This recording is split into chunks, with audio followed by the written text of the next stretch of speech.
I know this is a long answer to this question, but it's worth laying all this out, because the lady's question raises issues of how do you categorize psychedelics, which aren't, are some dangerous, and to what degree. Certainly Datura is dangerous, not only because of its deliriant quality, which makes you irresponsible, but also because it dilates your pupils and you stumble around, and at higher doses it can cause convulsion and death, which is a rare thing from what I consider the true psychedelics.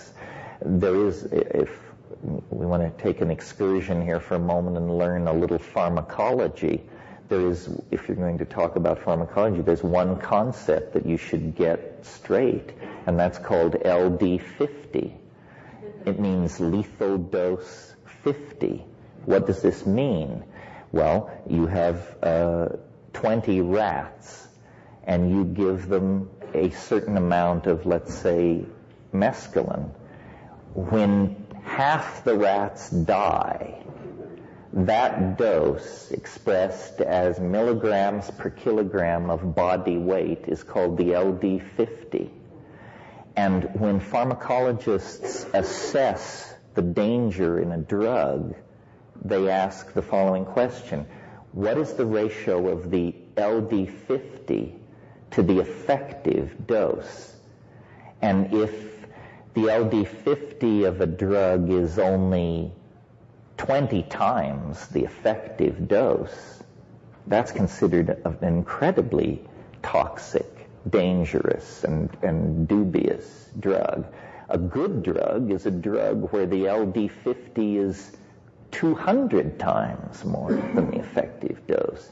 In the case of LSD, the LD50 for man has never been determined. That's how safe LSD is.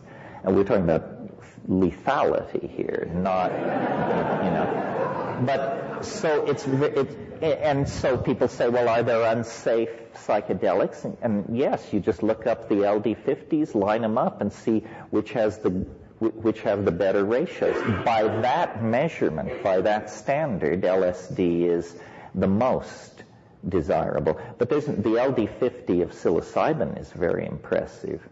You can take 100 times the effective dose of psilocybin and expect to live.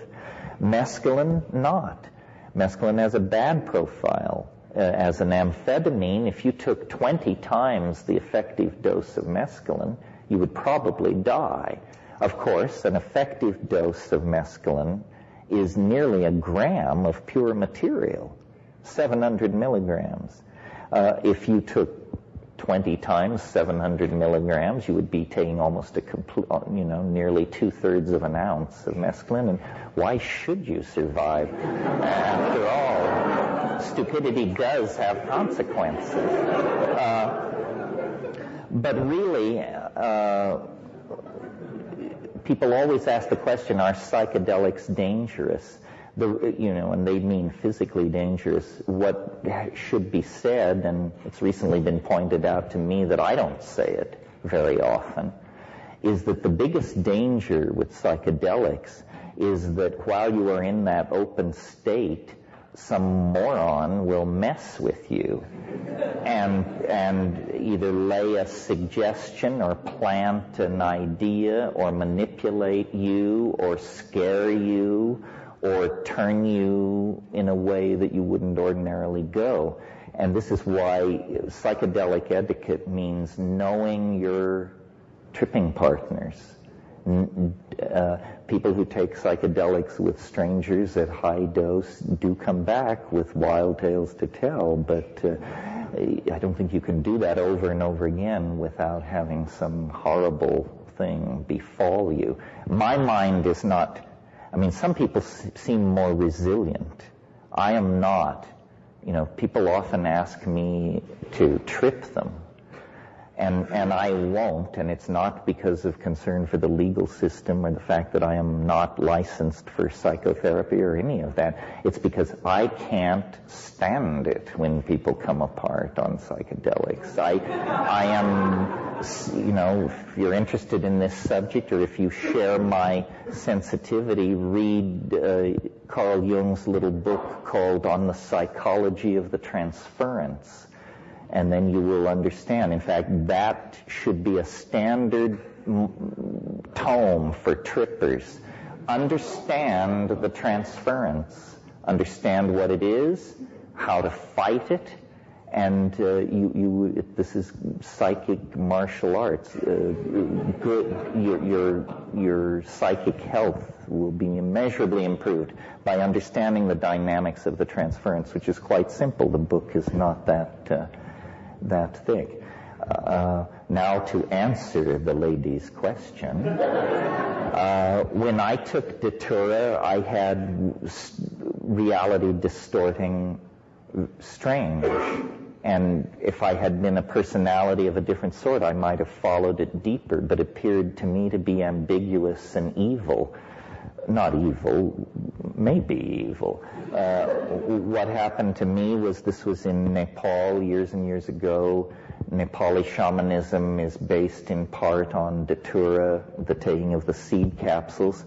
An English friend of mine who had the room next to mine took it, and I took it in my room, and it was a situation where to get to the facilities, I had to walk through his room. And he and I were friends, but we had a very slight rivalry going for the attention of a woman. And I think this woman was not aware that either of us was interested in her, but we were both aware that the other one was aware. And midway through my trip, I decided I had to go to the bathroom, and so I stepped through into this guy's room, and they were in bed together, having sex. And I guess I went outside, and then the next morning, after sleeping many hours, I encountered the guy, and I said, how was your trip? And he said, it was wonderful. And I said, yes. Well, I saw. And he said, what did you see? And I said, well, I saw that you were with Julieta. And he said, I thought so too. But she wasn't there. And so, what conclusion do we draw from this? That this stuff is, well, I'll tell you what took me off it finally was about a week later, there seemed to be a rash of this Datura taking moving through the traveler community there in this little Nepali village where I lived. And about a week later, I was buying tomatoes in the market, and I encountered a different person, but this English friend of mine. And he told me he'd been taking a lot of Datura. And I said, oh, well, that's interesting. I took it. I don't think I'll be taking it again. And as the conversation developed, I realized he thought we were in his apartment. And we were not. We were in the market. And, this tells you it's time to dry out. Anyway, I use that as a springboard to different subjects. You were very patient. Next question.